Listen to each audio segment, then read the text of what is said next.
I haven't actually recorded for quite a while. Short story is I got very sick. I don't know if I should still say I got, because I'm still a little bit sick and it's been like weeks. I feel fine, but I still have like a very lingering cough, and it's actually hard for me to talk consistently like for a long time. So this is gonna be an interesting video. I wanted to come on today and basically just talk about my current skincare routine. I actually have no makeup on currently.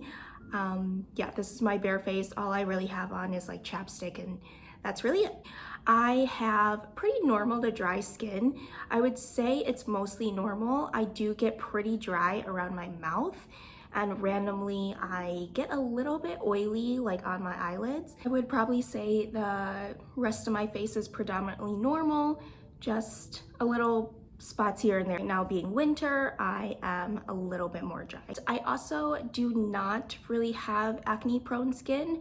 I of course get the occasional breakout like, you know, a lot of people. Right now I don't have a ton of acne. I think I might have like a little bump here, and that's really it. I also don't have too much texture as well on my skin. It's pretty smooth, I would say. I'm not sure if that's genetic or if that's really like the skincare products I use, but I am suspecting it's probably genetics that I don't really have too much texture or too much acne. Yeah, I would say my biggest struggle at this moment is probably maybe a little bit of enlarged pores. I see some pores right here, and then as well as on my nose. Mostly the products that I am going to show and I use are just basically for skin maintenance, just making sure that, you know, I'm setting myself up for success as I get older, I guess. Without further ado, I am just going to jump in. I will start basically my entire skincare routine, so I'll start from the beginning. So the first product I have is obviously my cleanser. Naturium Niacinamide Cleansing, is it Gelée or Jelly? I'm not sure, but it's 3%. And it also has hyaluronic acid as well as vitamin C. Also gonna be like mini reviews of my skincare routine.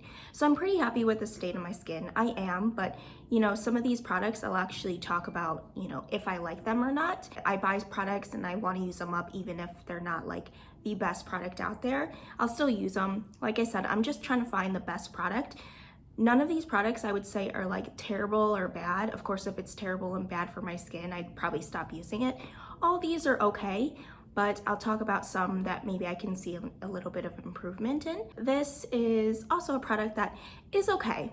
My biggest thing is not necessarily anything that it does to my skin. Like, it does leave my skin feeling clean and not dry or stripped. It still feels very balanced. I'll say that's the good thing about this product. The only thing that I don't particularly like about this product is basically the consistency. It says it's like a gelée or jelly, so you can actually see it's not quite liquidy.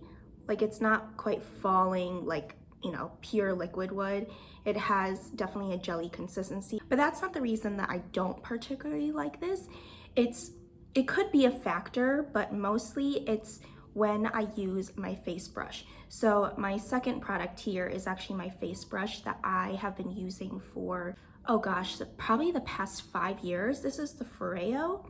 I think by the time, you know, I'm filming this, there's probably a whole many other generations after this. It basically has these little like bristles here, and then it has apparently anti-aging like little ripples here, but I never actually used it. I tried it once and I was like, I feel like this is actually giving me more wrinkles because of the friction, I guess it's on my face. It's like making me feel like I'm actually creating wrinkles. So I actually don't use the back of this. I basically use this every single time I cleanse my face. Absolutely no critiques about. I really like this thing. These bristles really just feel like it's working the product into the skin and really getting it a deep cleanse, and I really like that. It has 3 different bristles. I think for the different skin types, it has different size of bristles. So I went with the normal skin one, where it has really small bristles, then it gets to the medium ones, and then it gets to the large ones at the top. I like that you are able to customize to what kind of skin type that you have. So why I brought that whole brush up was because sometimes it's weird when these two kind of play together. It's this cleanser, it's so odd because, like I said, I use this every single time I wash my face, so I use both of them together all the time. Now this cleanser, sometimes it is like dry, but then other times it's like too liquid, and sometimes it's like the cleanser kind of disappears and it feels like I'm rubbing this against like nothing, just like my bare skin, and then it feels kind of like it's dragging.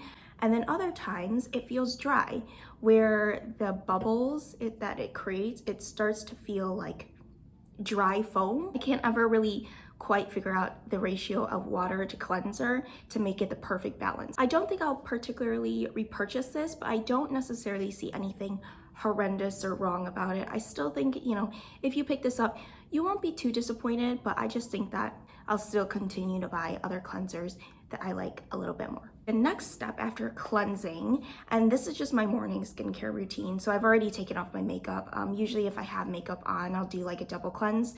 But the next thing that I use is a toner, Glow Recipe Watermelon Glow PHA and BHA Pore-Tight Toner. This is such a long name. I don't actually have a ton to say about this toner. I think that it's probably just a basic baseline toner. I don't think that there's anything too horrendous about it. There's nothing like superb about it. I think it's okay. I will say its biggest downfall is probably the price per value. I have bought, you know, a lot of Korean skincare products recently, and I think that there's a lot of times that you can get toners that are maybe the same size or even bigger, and they'll be like 20 something dollars. This one comes in at $35. It's not bad. It does smell a little bit, you know, kind of like, is this a watermelon scent? I guess it is a watermelon scent. I am fine with it. I think I would have rather got the smaller version just to try out, because to be honest, it's been like a really long time since I initially started this product, and I've really only used up like this much, and it's been a really long time. The next step that I do is basically kind of like the serum essence, what is the other word? Ampoule, like kind of step all together. And what I've been using is the COSRX Advanced Snail 96 Mucin Power Essence. All these have like such long names. I'm like, can you give me like one that just says the essence, a Snail Mucin essence? So I know a lot of people have a little bit of hesitations with Snail Mucin. It is very like Snail Mucin-y like. I can pour some in my hand here, and it's very like gooey and sticky. You can see it's like, it has that goo kind of like feel, and I feel like that might be off-putting for some people, but I personally don't mind. It doesn't leave your skin feeling sticky. I will say it definitely absorbs into the skin pretty nicely. Initially it does have that sticky texture, but then you just kind of work it into your skin and it feels kind of like any other essence. I would possibly consider buying it again, but I just have so many other essences and serums that I want to try out, so it's gonna take a while for me to like maybe circle back into this and buy it again. I think it leaves my skin really hydrated, and yeah, it's pretty good. Getting down to the very last couple products, the moisturizer that I've been using is the Olay Hyaluronic Acid Hydrating Gel. I'll just say that. I don't know. The little label has a bunch of different words. This is the mini size, so the big size might look a little bit different, but I wanted to try this out. I've heard about it a little bit, you know, here and there, and I just wanted to try it out. But I've actually I have finished it. This whole video is basically, these products are okay. They're not bad, they're nothing outstanding, and that is continuous with this product here. It's nothing game-changing, it's not amazing, but it's probably a really good just baseline moisturizer. If you ever have, I mean, I don't really know what it's like to have too much irritation in my skin. I know that there are some people who deal with that on a daily basis, and you know, their skin is irritated by a lot of different stuff in the environment. Maybe just they have like rosacea and they're just trying to calm it down, or eczema, stuff like that. I think that this would be a good moisturizer. I do think it's pretty calming. I think that it's just very soothing. There's nothing too irritating about it. I actually have dry skin, like I said, dryish normal skin, but I personally like the gel formulation. I think that they have like a cream formulation that's a little thicker, but I actually don't really like thick cream like textures. I feel like they drag across the skin, and I'm really looking for just moisturizers that kind of glide over the skin, sink into the skin really easily, so I don't feel like I'm like dragging my skin and creating wrinkles or anything like that. But this one was not bad. It was very lightweight, gel-like, and it just made my skin feel really nice. So the last step is, of course, going to be sunscreen. So the sunscreen that I'm currently using is Thank You Farmer Sun Project Light Sun Essence. And this is SPF 50 PA 3 pluses. The Korean skincare product. This is the only one that I'm okay with it being like really large, because of course you want to put on a lot of sunblock. I can't quite tell my opinions on this. When I first got this product, I thought it was really great. I thought that it was a top contender amongst all of the sunblocks I've ever tried. And I gotta say, I'm like kind of second guessing myself, because I put it under some makeup a couple of days and I felt that it was like slightly pilling, but I couldn't tell if like maybe it was other skincare products that I've been using, or maybe it was the makeup product. I really couldn't figure it out what was making it pill a little bit and like kind of ball up. So I can never figure it out if it's this product that's leaving my makeup sometimes a little pilly. The question is still out on this, but what I really like about it is that it kind of sinks into the skin. It doesn't feel too sunscreeny. It doesn't smell like sunscreen. That's always something that I hated about sunscreen. It still has a, you know, subtle scent, but it's not super overpowering or anything like that. That is the last step. Those are all the skincare products I have. I know some of them, not many of them were like outstanding, like completely pick this up right now. I would say the only product that I will say about that is probably Foreo Luna, whatever. I think that they have newer ones at this point. I think that this one is okay too. The COSRX Snail Mucin as well. But I am gonna continue, and to finish up these products, I'm gonna try out new products as well.